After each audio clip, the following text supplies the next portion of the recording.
Praise the Lord, hallelujah. आप सभी को जय मसीह की मेरे प्रिय भाई और बहनों। आज मैं आप लोगों के बीच में बाइबल की पुस्तक से कुछ वचन लेकर आई हूँ, जो कि हमारा विषय है आज का कि जीव के वश में मृत्यु और जीवन दोनों होते हैं। मेरे प्रिय भाई और बहनों, आइए हम इस वचन को देखेंगे, जो कि लिखा है नीति 18 अध्याय के 21 पद में लिखा है, जीव के वश में मृत्यु और जीवन दोनों होते हैं, और जो उसे काम में लाना जानता है वह उसका फल भोगेगा। आमीन। तो मेरे प्रिय भाई और बहनों, यहाँ पर लिखा है जीव के वश में मृत्यु और जीवन दोनों होते हैं। हाँ मेरे प्रिय भाई और बहनों, जीव के ही वश में मृत्यु होता है और जीव के ही वश में जीवन भी होता है। यदि हम अपने मुखों से अच्छे शब्दों का प्रयोग करेंगे मेरे प्रियो, तब हम जीवन को पाएंगे, और यदि हम अपने मुख से हम बुरे शब्दों का प्रयोग करेंगे तो हम मृत्यु को पाएंगे। मेरे प्रिय भाई और बहनों, जैसे कि बहुत से ऐसे व्यक्ति हैं जो क्या करते हैं, अपने मुख से सिर्फ बुरे ही शब्दों का प्रयोग करते हैं। अपने आसपास के लोगों को, अपने बच्चों को भी क्या करते हैं, बुरे शब्द बोल बोलकर उन्हें बुलाते हैं, बुरा शब्द बोलते हैं, दूसरों को गाली देते हैं, दूसरों को श्राप देते हैं। तो मेरे प्रिय भाई और बहनों, ये क्या है, जब हम अपने जुबान से दूसरों को श्राप देंगे तो वो भी हो जाएगा, और यदि हम अपने मुख से किसी को आशीर्वाद देते हैं तो क्या वो आशीर्वाद भी उसके जीवन में होगा, क्योंकि यहाँ पर लिखा है कि जो उसे काम में लाना जानता है वह उसका फल भोगेगा। जैसा हम अपने जीव को इस्तेमाल करेंगे मेरे प्रियो, वैसा ही हमारे जीवन में उसका फल होगा। यदि हम अच्छा अपने मुंह से बोले तो हमारे जीवन में अच्छा ही होगा, और यदि हम अपने जीवन में अच्छा न बोले, बुरे शब्द का प्रयोग करें, तो हमारे जीवन में बुरा ही होता चला जाएगा। मेरे प्रियो, हमें अपने जुबान से अच्छे अच्छे शब्दों का प्रयोग करना है। हमें अपने जुबान से किसी को श्राप नहीं देना है। हमें अपने जुबान से किसी को गाली भी नहीं देना है। मेरे प्रियो, यदि हमें कोई भी व्यक्ति गाली दे रहा है तो हम अपनी जुबान से उसे आशीष मांगे परमेश्वर से, उसके लिए हम प्रार्थना करें। ये न कि वो हमें गाली, कोई व्यक्ति दे रहा है तो हम भी उसे गाली दें। नहीं मेरे प्रियो, हम ऐसा हमें नहीं करना चाहिए, क्योंकि जब हम अपने जुबान को गलत चीजों के लिए, गलत शब्दों के लिए हम अपने जीभ को इस्तेमाल करेंगे तो हम मृत्यु को पाएंगे। हमारा फल होगा जो मृत्यु, जो हमें उस नरक याग में ले जाने में सहायक होगा। मेरे प्रियो, हमें अपने जीभ को हमेशा हमेशा अच्छे शब्दों का ही प्रयोग में लाना चाहिए। मेरे प्रियो, जैसे कि हम लोग देखेंगे कि लिखा है उत्पत्ति 27 अध्याय के 13 पद में लिखा है, उसकी माता ने उससे कहा, हे मेरे पुत्र, शाप तुझ पर नहीं मुझे पर पड़े। तू केवल मेरी सुन और जा कर वे बच्चे मेरे पास ले आ। मेरे प्रियो, आप लोगों ने बाइबल के पुस्तक में, पुराने नियम में आप लोगों ने देखा होगा कि जो इसहाक की पत्नी जो रिबका थी, वे क्या अपने एक पुत्र की भलाई के लिए वो क्या कर रहे थे, एक मेमने के बच्चे को वो अपने बच्चे से कह रहे थे कि जा उसे लेकर आ। डर रहा था उसका बच्चा, लेकिन उसने वहां पर उसकी माँ ने ऐसा कहा कि हे मेरे बच्चे, जो श्राप होगा वो तुझ पर नहीं, वो मुझे पर पड़े, तुम जा और उसे लेकर आ। तो रिबिका का पुत्र गया और उसको लेकर आया, जिसका नाम याकूब है। तो मेरे प्रियो, आगे चलकर उस रिबिका का जीवन, वो जो श्राप उसने कहा अपने मुख से, हे मेरे पुत्र, वो श्राप मुझ पर ही पड़े, तुझ पर न पड़े। तो आगे चलकर ऐसा ही हुआ मेरे प्रियो। आगे चलकर वो श्राप जो था वो उसी पर आ गया, क्योंकि उसने अपने जुबान से बोल दिया कि वो मुझी पर पड़े।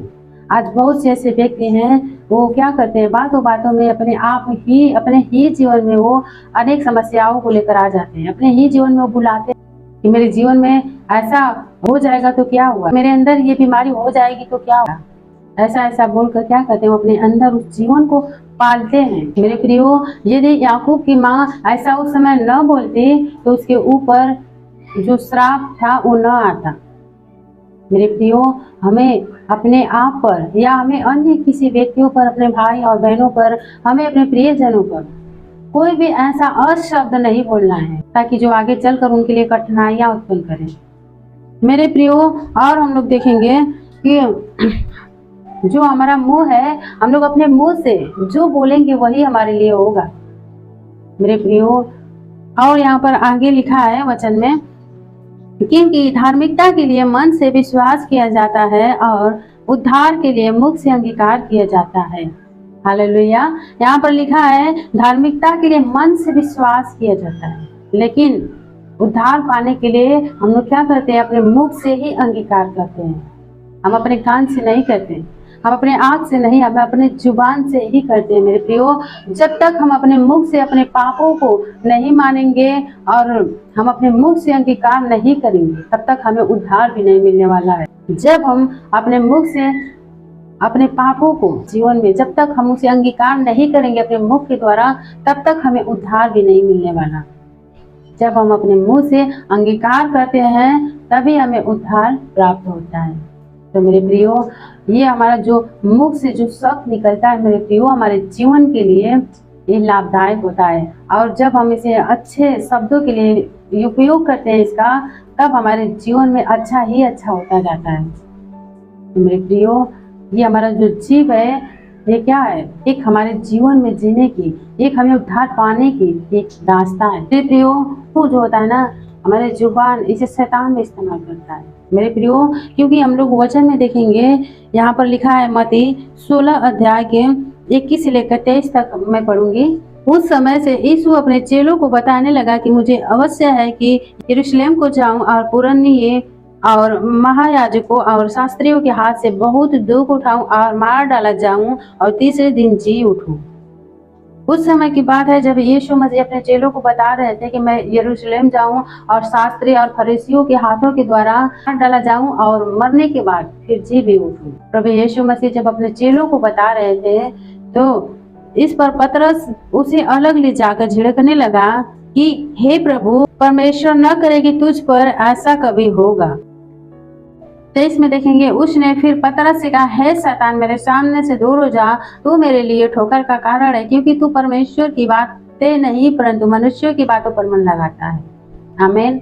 यहाँ पर लिखा है, जब यीशु मसीह बता रहे थे कि मैं यरूशलेम को जाऊंगा और वहां पर शास्त्री और फरीसियों के द्वारा मैं मार डाला जाऊंगा और फिर उसके बाद मैं जी भी उठूंगा, तो वहां पर जो उसका जो चेला था, जो सबसे ज्यादा खास था, जो प्रभु यीशु मसीह के संग संग रहता था, उसका नाम पतरस था।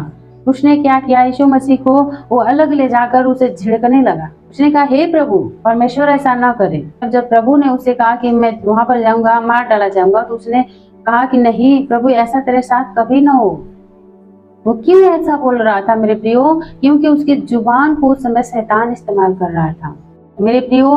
क्योंकि ऐसा होता है हमारे भी जीवन में कि जब हम चर्च या परमेश्वर की संगति करना चाहते हैं या परमेश्वर के से प्रार्थना ही करने जाते हैं, तो मेरे प्रिय शैतान किसी न किसी के द्वारा आकर किसी न किसी के मुंह को इस्तेमाल करके हमें प्रार्थना में वो रोकना चाहता है। और आकर हमें, जैसे कि हम प्रार्थना करने जा रहे हैं, तो आएगा और किसी के द्वारा वो कहेगा कि आज हमें यहाँ पर जाना है या यहाँ पर बहुत जरूरी है, यहाँ पर हमें चलना है। और हमारा भी मन क्या होता है, उसकी ही बातों में चला जाता है। हम लोग क्या करते हैं, उसमें उस प्रार्थना को छोड़कर हम उसके संग चले जाते हैं। मेरे प्रियो, हम ऐसा न करें, क्योंकि जब यहाँ पर पतरस ने कहा तो यीशु मसीह समझ गए शैतान उसके मुंह को इस्तेमाल कर रहा है। क्योंकि जब प्रभु यीशु मसीह के साथ न होता, वो शास्त्री और फरीसी उसे न मार डालते और उसे क्रूस पर न चढ़ाते, तो आज हमारे जीवन में उद्धार नहीं आता। आज हम उसी पाप के दलदल में फंसे रहते हैं। हम उस पाप के दलदल से कभी भी बाहर न आते और न ही हमारा कभी छुटकारा होता, न ही हमारा उद्धार हो पाता।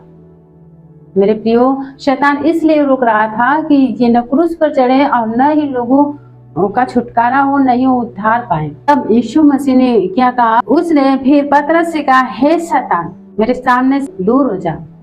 तब यीशु मसीह ने पतरस से कहा कि हे शैतान, मेरे सामने से दूर हो जा, तू मेरे लिए ठोकर का कारण है। यीशु मसीह ने कहा कि यदि मैं तेरी बातों को सुनकर मानकर मैं ऐसा न करूं, तो आज ये पृथ्वी के लोग, हर एक लोग उद्धार ही प्राप्त कर पाएंगे। और प्रभु यीशु मसीह ने उसे डांटते हुए कहा, हे शैतान, दूर हो जा। मेरे प्रियो, आज हमें भी ऐसा ही अपने बोलना है अपने जीवन में। हमारे जीवन में जो भी कार्य हो रहा है हम अपने मुंह से उसे बोलें। इस हमारे मन में विचार तू डाल रहा है तो दूर हो जा, मेरे शरीर को छोड़कर दूर हो जा, मेरे परिवारों को छोड़कर दूर हो जा। जो भी समस्या जहाँ भी हमें दिखे हमें अपने मुंह का इस्तेमाल करना है, तभी वो शैतान क्या होगा, वो दूर हो जाएगा। क्योंकि हमारे मुंह में परमेश्वर पावर दिया है और जब हम इस पावर को दिखाएंगे तो शैतान हमारे सामने से भागेगा। क्योंकि हमें अपने जीभ का सही इस्तेमाल करना है मेरे प्रियो, हमें अपने जीभ को गलत इस्तेमाल नहीं करना है। जब हम ऐसा अपने जीवन में करेंगे तो हम हमेशा जयवंत होते जाएंगे। मेरे प्रिय भाई और बहनों, हमारे ही मुख में जीवन और मृत्यु दोनों है। तो मेरे प्रियो, ऐसा न हो कि हमारे मुख से कोई ऐसा शब्द निकले जिसके द्वारा किसी के जीवन में या किसी के ठेस लगे, या हमारे जुबान के द्वारा हमारे बोलने के द्वारा किसी का जीवन नष्ट हो जाए। मेरे प्रियो, हमें हर एक भाई और बहनों का जीवन बचाना है प्रभु। हमारा जो जीव वो आशीष का कारण हो दूसरों के लिए। जब हम अपने जुबान से हर एक को आशीष देते जाएंगे तो मेरे प्रियो, हमारे जीवन में प्रभु आशीष को देता जाएगा। हमें अपने मुख से हमेशा हमेशा सत्य और अच्छी बातें वो बोलना है, ताकि हमारे वचन के द्वारा, सही शब्द के द्वारा लोगों के जीवन में बदलाव आए और लोगों का जीवन प्रभु में और बढ़ता जाए। मेरे प्रियो, हमें ऐसा अपने जुबान से नहीं बोलना है जिसके द्वारा कोई नाश हो जाए, किसी का जीवन नाश हो जाए। हमें अपने जुबान से किसी को श्राप नहीं देना है। मेरे प्रिय भाई और बहनों, यदि ये वचन आप लोगों को अच्छा लगे तो इसे लाइक करें और दूसरों तक शेयर करें, ताकि जितने लोग अपने मुख से गलत शब्द बोलते हैं वो आज से इस वचन के द्वारा अपने जुबान को वो बचा लें और सही शब्द का प्रयोग करें। मेरे प्रियो, इस वीडियो को ज़्यादा से ज़्यादा शेयर करें और यदि आप इस चैनल पर नए आए हैं तो इस चैनल को सब्सक्राइब करें, ताकि मैं जो भी वचन परमेश्वर का मेरे पास आए मैं आप लोगों को वीडियो के द्वारा बताती रहूं। आमीन। God bless you all.